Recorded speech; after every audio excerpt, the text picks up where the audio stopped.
Obesity patient को भी परहेज करना पड़ेगा, एक्सरसाइज भी करना पड़ेगा, बट सिर्फ वो काफी नहीं है, सिर्फ उससे काम नहीं बनेगा, उसके अलावा भी कुछ और भी करना पड़ सकता है, डिपेंडिंग की बीमारी कितनी सीवियर है। जिसको ओबेसिटी की बीमारी है, अगर वो हफ्ते में 3-4 बार स्वीट्स खाने लगेंगे तो उनका वेट बढ़ने लगेगा। As per the Indian government, obesity is not defined as a disease.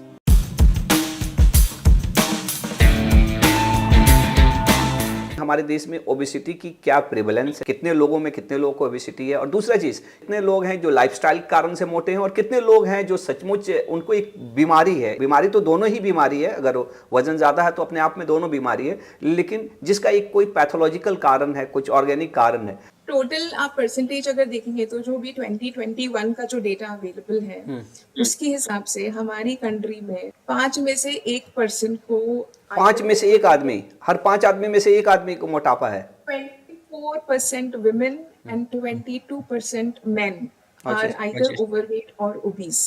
अच्छा, तो such a big problem. It is a huge problem जो कि जिसको हम आंख बंद करके बैठे हुए हैं, जिसके बारे में हम अभी शायद हमारी सरकार भी सोच नहीं रही है, because as per the Indian government obesity is not defined as a disease at the moment. तो इसका कोई नेशनल प्रोग्राम नहीं है, इसके लिए कोई भी कोई कॉन्सेंट्रेटेड एफर्ट नहीं है इसको कम करने के लिए। अगर देखा जाए तो माल न्यूट्रिशन से ज्यादा बड़ा प्रॉब्लम है अभी तो। हाँ, बिकॉज ये malnutrition का अदर स्पेक्ट्रम है, this is the other end of malnutrition, right? अब आपका जो सेकंड सवाल है कि ये लाइफस्टाइल या फिर मेटाबॉलिक, राइट? मेटाबॉलिज्म से रिलेटेड है कि लाइफस्टाइल से रिलेटेड है? सो आप एक एग्जांपल लीजिए कि आप कितनी रोटी खाते हैं, आप मुझे ये बताइए। मैं 2 से 3 रोटी खाता हूँ। मैंने ब्रेकफास्ट में 2-3 रोटी और रात को भी 2-3 रोटी खाता हूँ। आप मिठाई खाते हैं? हाँ, खाता हूँ। हफ्ते में कितनी बार खा लेते होंगे? मुझे लगता है कि हफ्ते में 3-4 बार तो खा ही लेते हैं। 3-4 बार खा लेते होंगे। तो अगर आपको जेनेटिक प्रोपेंसिटी होती वेट गेन करने की, तो ये हफ्ते 3-4 बार मिठाई खाना, या अगर आप बाय चांस अगर आपका अल्कोहल इंटेक होता, या अगर आप थोड़ी भी कुछ भी और चीजें लेते जिससे कि वेट बढ़ सकता है, तो आपका वेट बढ़ने लगता। बट बिकॉज आप जेनेटिकली प्रोटेक्टेड हैं, आप ब्लेस्ड हैं कि आप ये सब करने के बावजूद भी आपका वेट स्टेबल रहता है, राइट? लेकिन अगर आपकी जगह पे कोई ऐसा पर्सन है जिसको ओबेसिटी की बीमारी है, अगर वो हफ्ते में 3-4 बार स्वीट्स खाने लगेंगे तो उनका वेट बढ़ने लगेगा, right? So that is the difference. So यही लाइफस्टाइल एक पर्सन जो ओबेसिटी के साथ में है उसके लिए अनहेल्दी माना जाएगा, करेक्ट? बिल्कुल, सो आप भी बाहर का खाना तो कभी खाते होंगे? बिल्कुल हफ्ते में खाते। 1-2 बार हाँ, एक बार खाई, 1-2 बार खा ही लेते हैं। खा लेते हैं, राइट? मैं भी खा लेती हूँ, मैं तो 3-4 बार भी खा लेती हूँ, लेकिन मेरा वेट नहीं बढ़ता। क्यों? क्योंकि बीमारी नहीं है, राइट? तो इसका मतलब फिर आप डायरेक्टली इनडायरेक्टली ये कह रहे हैं कि फिर हमारे कुछ करने से ओबेसिटी का कुछ नहीं लेना देना है। नहीं, लाइफस्टाइल इम्पोर्टेंट है, राइट? तो जैसे डायबिटीज किसी को होती है, क्योंकि for the bigger audience we are talking for the bigger, माने आम आदमी को हम ये केवल बोल के छोड़ दें कि भाई सब वो आपके जीन्स में है, सब आपके मेटाबॉलिज्म में है, इज इट गुड?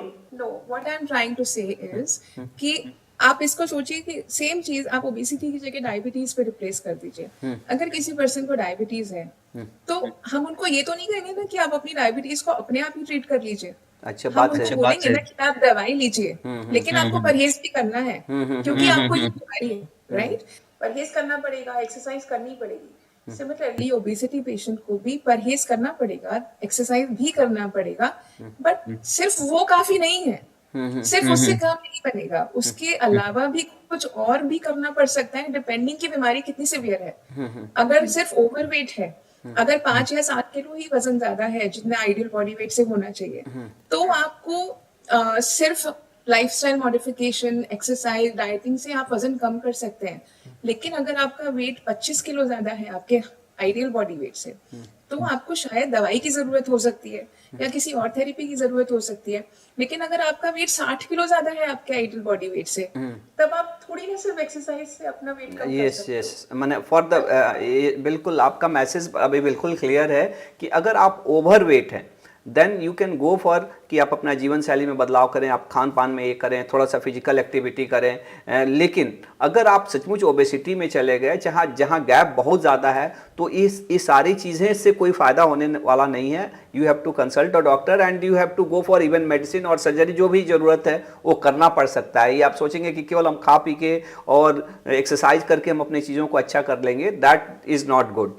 या सिर्फ खुद को इंटरनेट पे सर्च करके कोई डाइट करके आप खुद को सेल्फ ट्रीट नहीं कर सकते हैं। जिस तरह से आप डायबिटीज या कैंसर को अपने आप ट्रीट नहीं कर सकते हैं, उसी तरह से आज आप ओबेसिटी को भी अपने आप ट्रीट नहीं कर सकते हैं। आपको प्रोफेशनल हेल्प लेनी पड़ेगी।